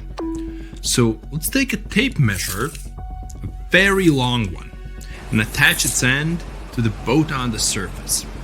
Now we hold our breath and jump in the water. Fish and marine animals swim by.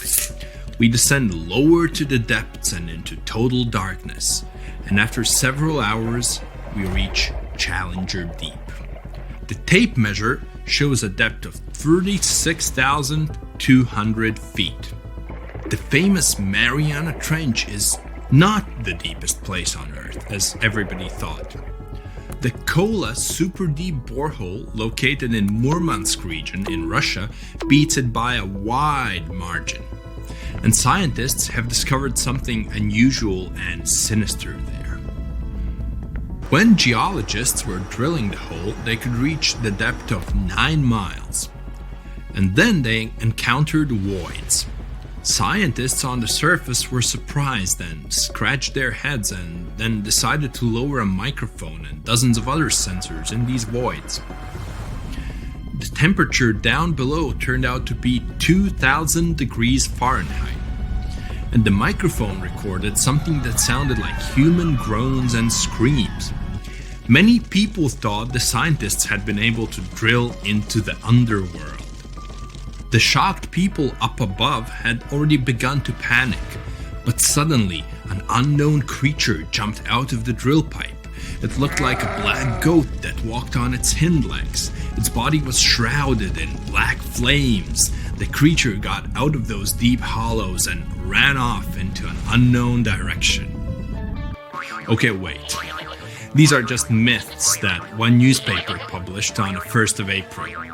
It's International Joke Day, by the way, but many people believed it. It made many believe the scientists working at the borehole had opened a portal to the nether, and that now horrible outworldly creatures were free from their imprisonment. But like with any myth, there's some truth to it. The deeper the scientists drilled, the higher the temperature got. At 3 miles deep, it was 160 degrees. At 4.5 miles, it was 250. And at the maximum depth of 7.5 miles, the sensors recorded a temperature of 413 degrees. One day, scientists heard a loud explosion underground. They stopped working and everyone tried to find out what caused such a loud pop. But there was seemingly nothing there. After a while, they continued drilling deeper, and at the same depth, no accidents happened. The drilling began in May 1970. They passed the first 4.5 miles quite easily, and it was primarily hard granite rock. It was like drilling through a hard wall. But then their drill went into softer layers, and the shaft of the hole began to crumble. It was like drilling in wet sand. Every time the workers took the drill out, there was a risk that the hole would collapse under its own weight. As that eventually happened, the scientists picked a new direction to drill, and you know what's interesting? In the end, the map of the entire well looked not like a straight beam from top to bottom, but like a tree trunk which had diverged into many different routes. 9 years later, scientists reached the depth of 31,400 feet and broke the world record for the deepest borehole. By 1983, they made it another 8,000 feet deeper. After a brief pause in the work, there was an accident. A part of the drill broke away from the main body and remained in the borehole. For several months, scientists tried to extract the drill, but nothing worked, and they had to return to the depth of 4.5 miles and start all over again. The drill was divided into sections, and one such unit could only last about 4 hours before it had to be replaced. In terms of depth, that was only about 32 feet of drilling. Then the drill was lifted to the surface, replaced, and lowered back down. On average, the drilling speed was about 200 feet per month. That's like a 20-story building. In 1990, 20 years after the work had begun, scientists reached the final depth of 40,230 feet. That's like 100 soccer fields down. And after another accident, the work stopped. Guinness World Records registered the Kola Superdeep borehole as the deepest borehole in the world. It's like Mount Everest plus 9 Empire State Buildings on top of it. One of the most unusual discoveries at the Kola Superdeep borehole was that the soil at the depth of about 2 miles almost perfectly matches the composition of the surface of the moon. It has given us more insight into how our ancient satellite appeared and formed. It seems that in the early stages of Earth's formation, a giant asteroid crashed into our planet. With that kind of force, it caused an explosion so powerful that part of our planet broke off and flew upward.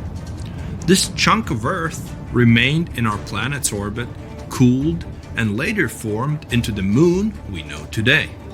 Another surprise for the workers was the presence of gold. There was about 2.5 ounces of gold for every ton of soil lifted. The deeper the scientists went, the older the rocks were. In layers of rock about 2.8 billion years old, they found fossilized remains of living organisms.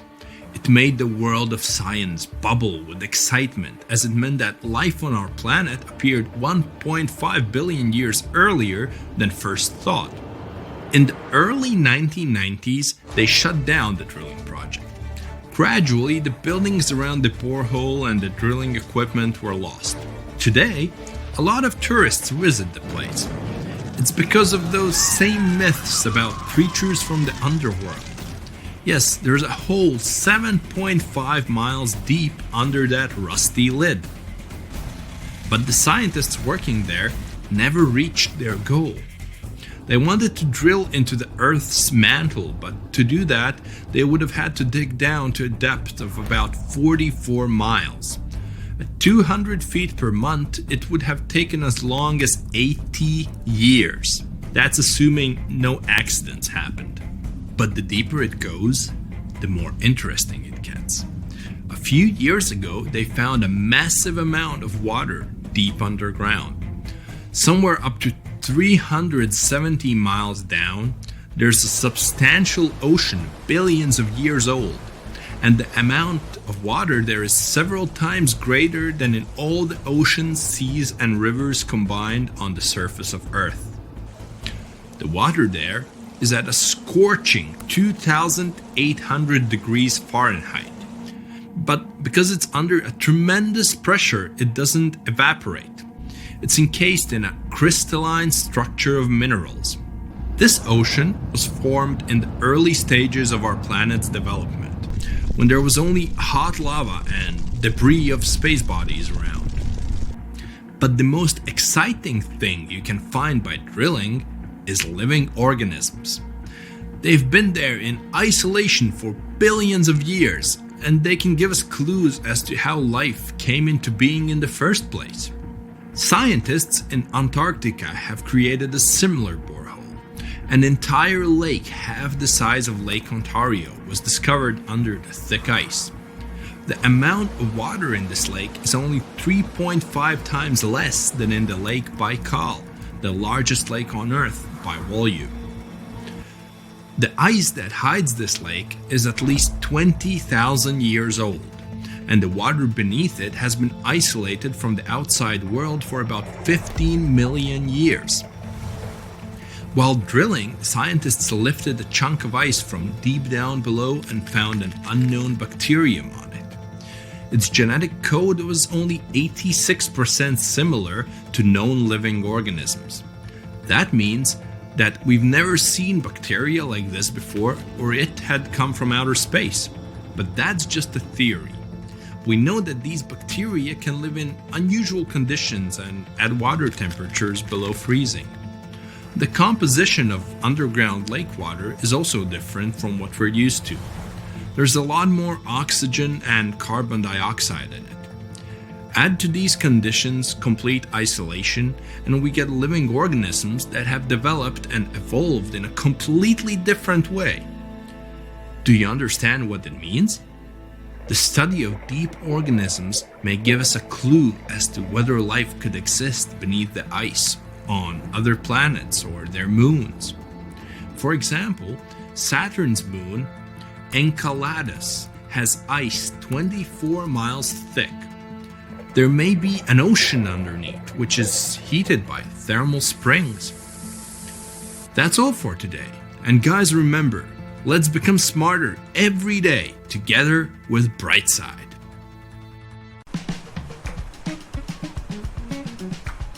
Can you swim? Good. Because you're going on a journey to the deepest point of the Pacific Ocean. Now, put on your flippers. The very bottom of the Mariana Trench is awaiting. Now, get in the water. Really, come on. All right. 1 foot underwater. That's the depth you can swim with no special gear like a mask. Hey look, must be some tourists. Or whales. 10 feet underwater. That's a little deeper than the public pools and beaches around the United States. You can see colorful fish and even phytoplankton that feed on the sun's rays. 26 feet down. This is the depth at which the foundations of the floating city of Venice in Italy stand. Builders laid columns at that depth on which they later built houses and streets. 30 feet underwater. You start to feel a lot of pressure. When you're on the surface, you're under atmospheric pressure, 15 pounds per square inch. But here, at 30 feet, that pressure is doubled. All the air pockets in your body, like your lungs or ears, begin to compress from this pressure, giving you discomfort. But no worries, your organs are soft and elastic, so you can keep diving. 40 feet underwater. Oops, you're running out of air. An average person can hold their breath for 30 to 90 seconds. The current record is an incredible 24 minutes and 37 seconds. Gasp. Okay, you'll need some diving equipment to continue your descent. There you go. Thank you very much. Tourists dive to this depth to look at reefs and corals. You don't need special skills for that, but you can't dive any deeper without training or a license. 45 feet down. Be careful. There's sharks swimming here looking for food, like you. Sometimes tourists descend to this depth in a safe cage to see the sharks up close. You're better off staying away from these predators and not attracting their attention. So make sure you're not wearing any bright and shiny jewelry. Sharks love that kind of thing. 62 feet underwater. You could see the Aquarius Reef Base Lab in Florida at this depth, if you were in Florida. It's really an entire building with rooms for exploring the seafloor, accessible through a hatch. 105 feet down. You see a strange bell hanging from a chain. People used to use these things for deep diving about 400 years ago. They'd lower a bell on chains with divers inside from a ship. There was enough air inside the bell for them to breathe. That way, they could explore sunken ships with treasures. 140 feet. At this depth, you could find an entire sunken city in Qiandao Lake, China. You can still see streets, houses, and temples there. 330 feet. Whoa! You almost hit a huge blue whale. How could you miss it? These guys, the size of 2 train cars, usually dive to that depth. Shh! Let's listen to them sing for a while. It's beautiful. Now, let's keep going. 660 feet. This is where most of the ocean life ends. Sun rays hardly penetrate any deeper into the water. Everything below are unusual fish like this angler. They have such an unusual appearance because they have to adapt to the high pressure here. 702 feet underwater. This is the last mark where you'd see a human without diving equipment. This man holds the title of the deepest man on Earth, and he's the only one who has managed to get to this depth. The water pressure on his body here was 20 times greater than that on the surface. 985 feet. Ooh, what was that sound? Whoa, that's a submarine. That's the maximum depth they can dive to. Some of them can reach speeds of 26 miles per hour. Fun fact, an ostrich can run twice as fast, but she can't swim. 1,090 feet. Say bye to this scuba diver. You won't see them any deeper than this. The world record was set in the Red Sea.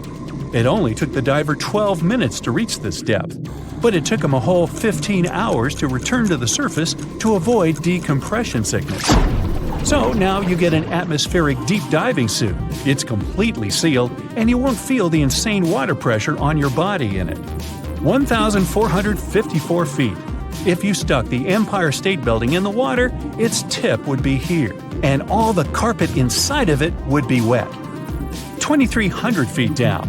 The water pressure here is 70 times greater than on the surface. The flexible plastic parts of your suit can't withstand that kind of pressure. So here's some urgent delivery. It's an ultra-deep submersible. Now you can continue your dive all the way down. 2,717 feet. Here you'd see the tip of the tallest building on Earth, the Burj Khalifa. Alright, who's sinking all the tall buildings around here? 5,387 feet. This is the depth of one of the oldest and deepest lakes in the world, Lake Baikal.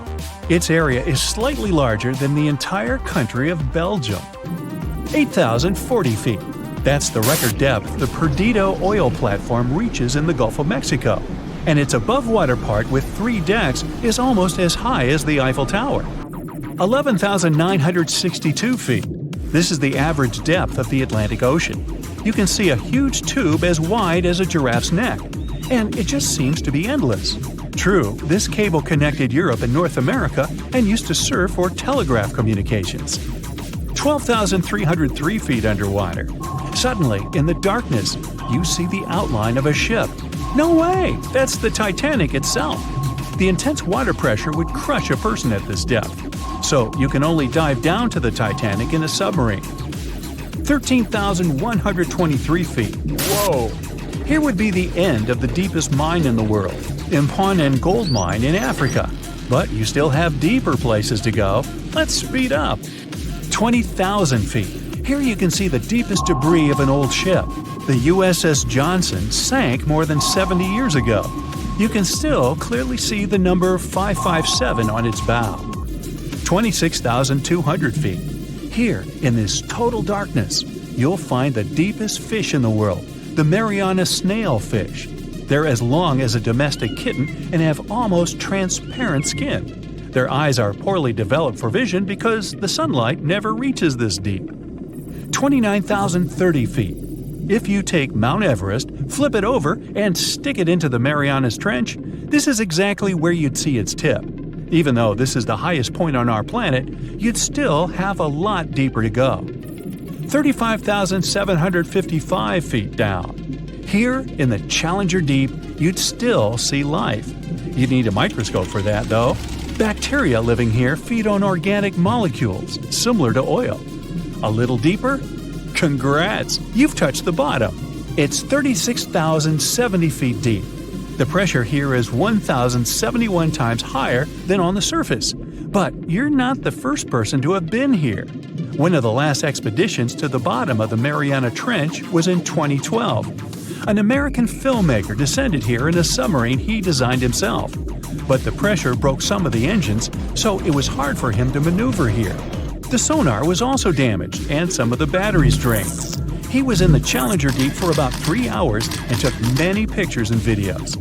If you look closely at the bottom itself, you can see bubbles. It's carbon dioxide and liquid sulfur. It's freezing here because of the extreme pressure and temperature close to freezing. But there's still life here in these harsh conditions.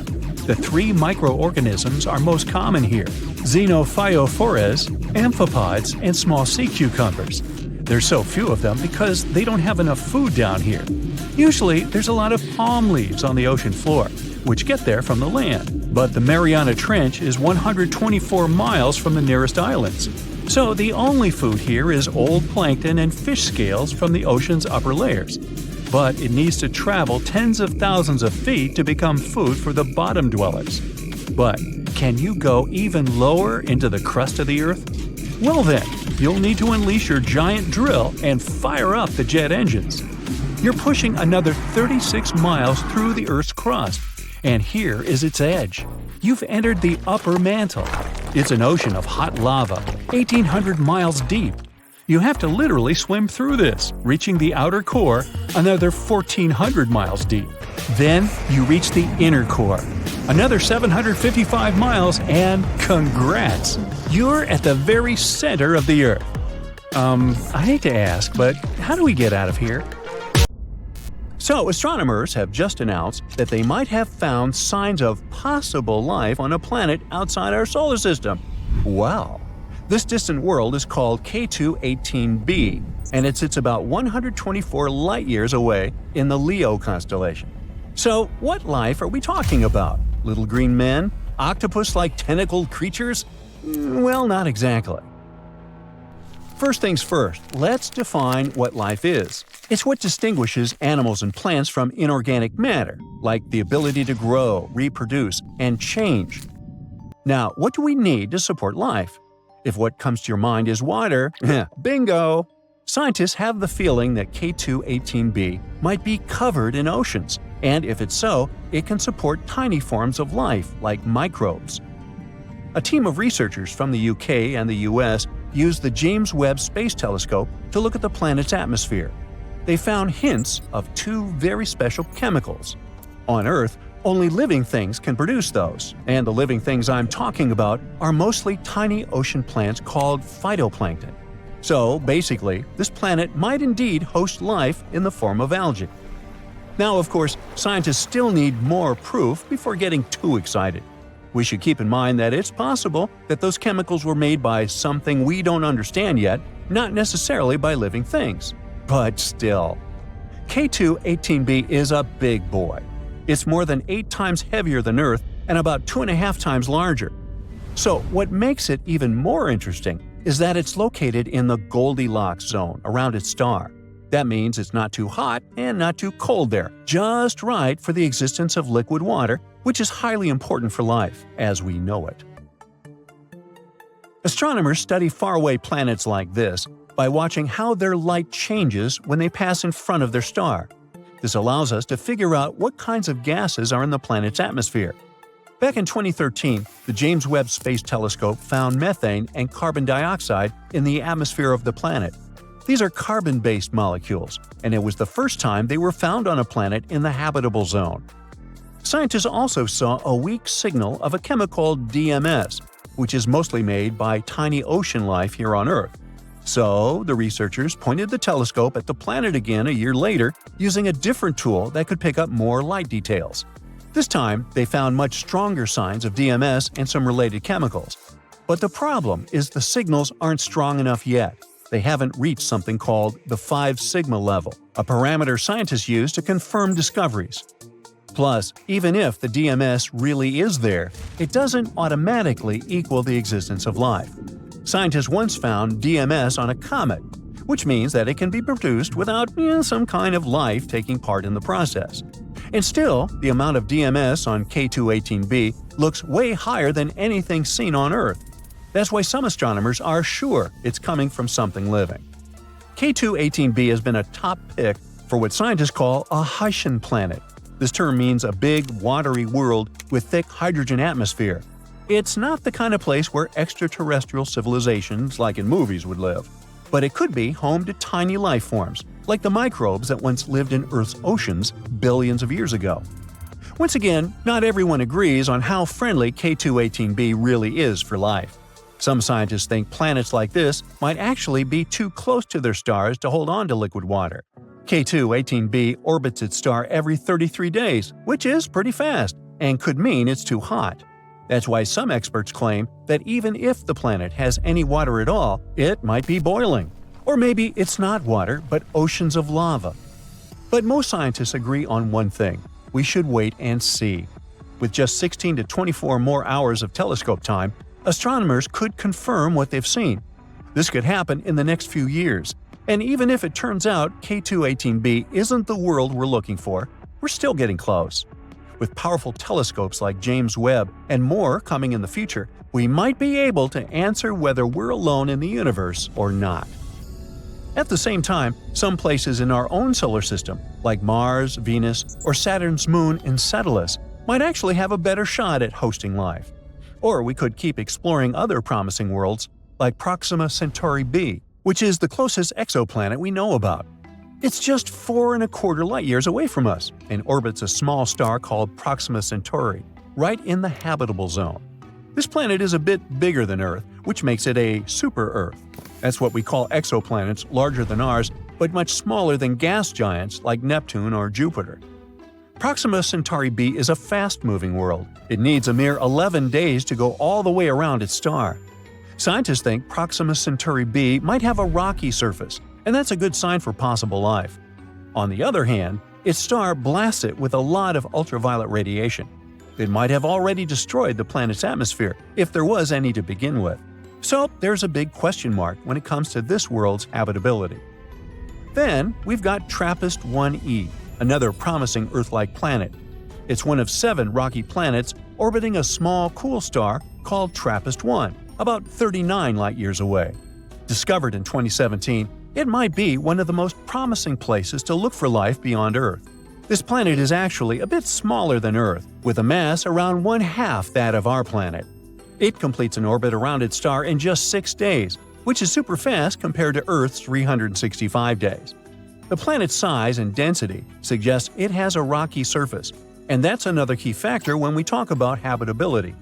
Even though TRAPPIST-1e is very close to its star, the star is quite dim and cool, so the planet might still have a stable Earth-like climate. Some scientists even think it could have more water than Earth. Let's move on to Kepler-186f, located about 500 light-years away. It was the first Earth-sized planet found in a habitable zone of another star. It orbits a red dwarf, which burns cooler and lives much longer than our Sun. This means Kepler-186f could have stable conditions for billions of years, giving life plenty of time to possibly form and evolve. The planet gets only about 1/3 of the sunlight Earth receives, so it would likely be cooler but still warm enough to keep water from freezing. It also seems to be a rocky planet just like Earth, which boosts its chance of hosting life. Now, how about visiting LHS 1140b, about 40 light-years away? This planet has about 5.5 times the mass of Earth. Scientists think it's rocky and possibly has a thick atmosphere, which is a big deal. An atmosphere like that can trap heat, keep temperature stable, and protect water from escaping into space. This world orbits a quiet red dwarf star, so it's not constantly blasted by harmful flares like some other exoplanets are. Some studies even suggest LHS 1140b could be an ocean world with lots of water. So it's one of the more exciting planets we've found in our neighborhood. And finally, we have Gliese 12b. Astronomers call it Exo-Venus. It sits 40 light-years away from Earth. This world is about the size of Venus and orbits a cool red dwarf star.